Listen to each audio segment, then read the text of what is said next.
Supreme court में मंगलवार को तमिलनाडु स्टेट मार्केटिंग कॉरपोरेशन की 1000 करोड़ के घोटाले से जुड़ी हुई एक याचिका पहुंचती है। बेंच में सुनवाई कर रहे थे भारत के मुख्य न्यायाधीश बी आर गवई, उनके साथ एक और जस्टिस मौजूद थे। और इस मामले में तमिलनाडु स्टेट मार्केटिंग कॉरपोरेशन की तरफ से जो वकील थे वो कपिल सिब्बल थे, और जो ईडी की तरफ से वकील था, क्योंकि इस मामले में ईडी को लेकर सुनवाई हो रही थी, ईडी की वकील एडिशनल सॉलिसिटर जनरल जो हमारे हैं एस वी राजू, वो थे।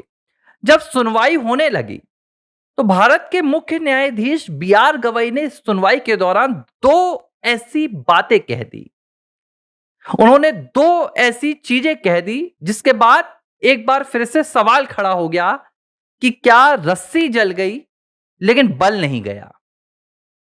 और मैं इस कहावत को यहां पर क्यों इस्तेमाल कर रहा हूं वो आपको इस वीडियो के अंत में पता चलेगा, क्योंकि अभी हाल फिलहाल में भारत के मुख्य न्यायाधीश जबरदस्त विवादों से जूझ रहे हैं। चाहे फिर वो भगवान विष्णु के खिलाफ दी गई हो उनकी टिप्पणी हो, उस टिप्पणी के बाद जो प्रतिकार हुआ राकेश किशोर का जूता कांड वो हो, मॉरिशस में बुलडोजर को लेकर योगी आदित्यनाथ गवर्नमेंट को लेकर सरकार को जल्लाद कहने वाला बयान हो, या फिर वियतनाम में अपने आप को छोटी जाति से निकल कर आने वाला व्यक्ति बताना हो। हर बात बी आर गवई की कहीं ना कहीं विवादों का एक नया चेहरा बन रही है। लेकिन लगता है कि बी आर गवई ने विवादों के साथ एक नाता बना लिया है, और ये विवाद भारत के किसी एक धर्म के खिलाफ होता है, भारत की सरकार के खिलाफ होता है, और बार बार ये तमाम चीजें अब न्यायपालिका को लेकर एक बहुत बड़ा प्रश्न चिन्ह खड़ा कर रही हैं कि क्या भारत में जो न्यायपालिका है वो एक विशेष विचारधारा से प्रेरित है। पूरा मामला पहले बताता हूं, फिर आपको कहानी समझ में आएगी कि मैंने इस कहावत का जिक्र क्यों किया था और वो दो बातें कौन सी हैं। पहली तो सीधे तौर पर इस मामले से जुड़ी हुई है, जिसमें सीजीआई गवई की बात ने न्यायपालिका की पारदर्शिता पर एक सवालिया निशान खड़ा कर दिया है, और जो दूसरी बात है वो सीजीआई गवई का व्यक्तिगत डर है, और जिस डर को लेकर वो भारत के एक बहुत बड़े समुदाय को निशाना बना रहे हैं इनडायरेक्टली।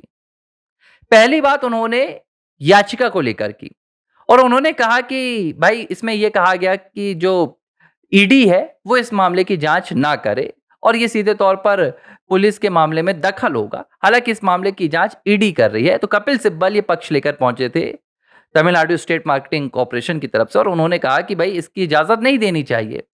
तो इसमें सीजेआई ने क्या कहा, इस बात को आप सुनिए। सीजेआई गवई कहते हैं कि मैंने पिछले 6 से 7 सालों में ईडीआई के कई मामले मैंने देखे हैं, और अगर अब मैं इस मामले पर कुछ कहूंगा तो फिर सोशल मीडिया पर तरह तरह की बातें होंगी। भारत के मुख्य न्यायाधीश इस तरह की बात कर रहे हैं तो दो सवाल खड़े होते हैं। पहला तो ईडी को लेकर ऐसी कौन सी बात है जो भारत के मुख्य न्यायाधीश कहने से कतरा रहे हैं, और वो डर किससे रहे हैं? वो क्या ईडी से डर रहे हैं, वो क्या सरकार से डर रहे हैं, या वो किसी तीसरे पक्ष से डर रहे हैं? आखिर वो कौन सी बात थी ईडी को लेकर जो कहते कहते भारत के मुख्य न्यायाधीश ने अपनी जुबान को दबा लिया? और ऐसा करके क्या भारत के मुख्य न्यायाधीश सुप्रीम कोर्ट की जो सर्वोच्च बेंच है उसके साथ न्याय कर रहे हैं, या एक भारत की संस्था को सवालिया निशाने पर खड़े कर कर ना तो उसके खिलाफ आप कोई आदेश पारित कर रहे हैं, ना आप उसके खिलाफ कोई बात कह रहे हैं, एक संदेह पैदा कर रहे हैं आम जनता के बीच में। पहली ये बात।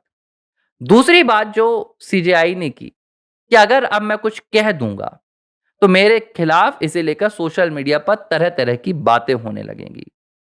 सवाल ये उठता है कि भारत के मुख्य न्यायाधीश ने जब राकेश किशोर को माफ किया और उन्होंने कहा कि मुझे इन बातों का फर्क नहीं पड़ता, तो लोगों ने कहा कि सीजीआई ने बड़ा दिल दिखा दिया।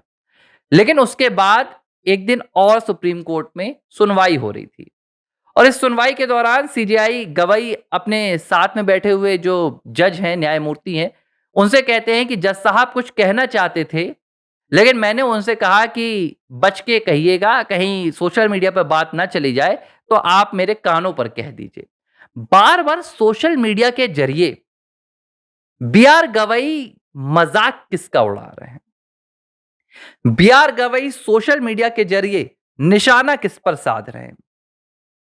और बीआर गवई कहना किसके खिलाफ चाहते हैं?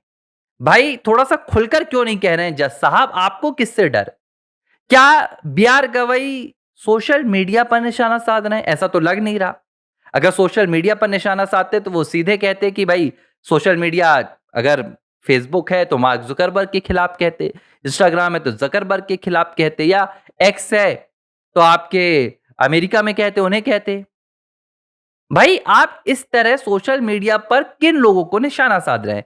तो जवाब मिलता है कि क्या भारत के मुख्य न्यायाधीश भगवान विष्णु को लेकर जो उनके खिलाफ सोशल मीडिया पर पूरी कैंपेनिंग चलाई गई, भगवान विष्णु को लेकर जो उनके खिलाफ सोशल मीडिया पर एक पूरा आक्रोश देखा गया, अब सीजेआई गवाही बार-बार अपनी याचिकाओं में, अदालत की कार्रवाई में उस समूह को निशाना बना रहे हैं। और वो समूह कौन-सा है? वो सनातन का एक समूह था।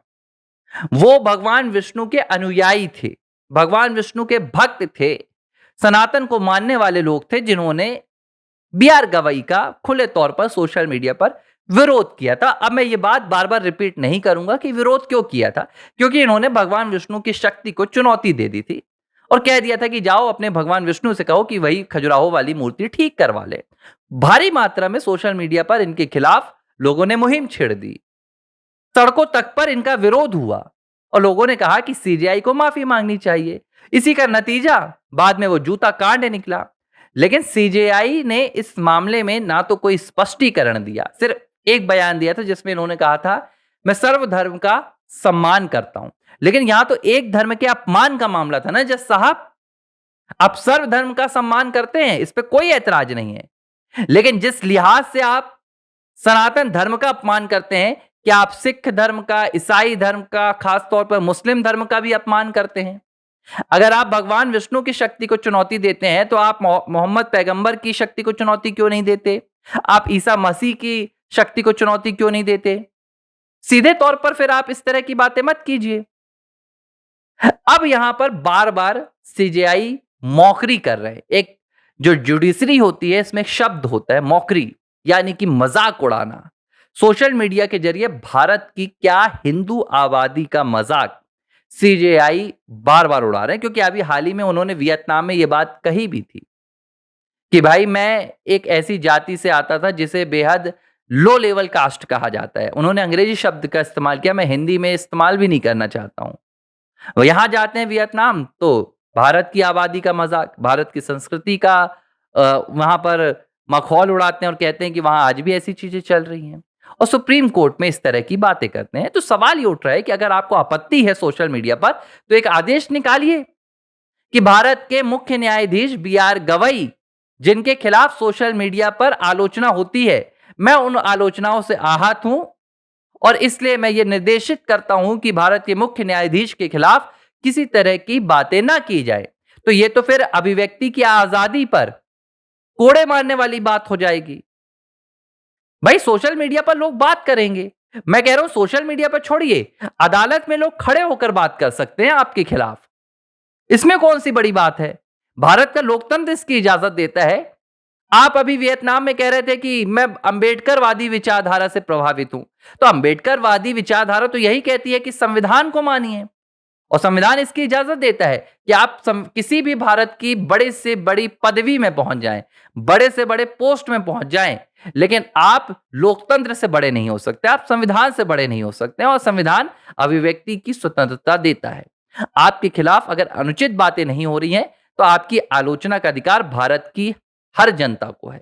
और मुझे लगता है कि अगर सीजेआई अपनी आलोचनाओं से आहत है तो या तो वो इस्तीफा दे दे और आकर खुलकर राजनीति करें।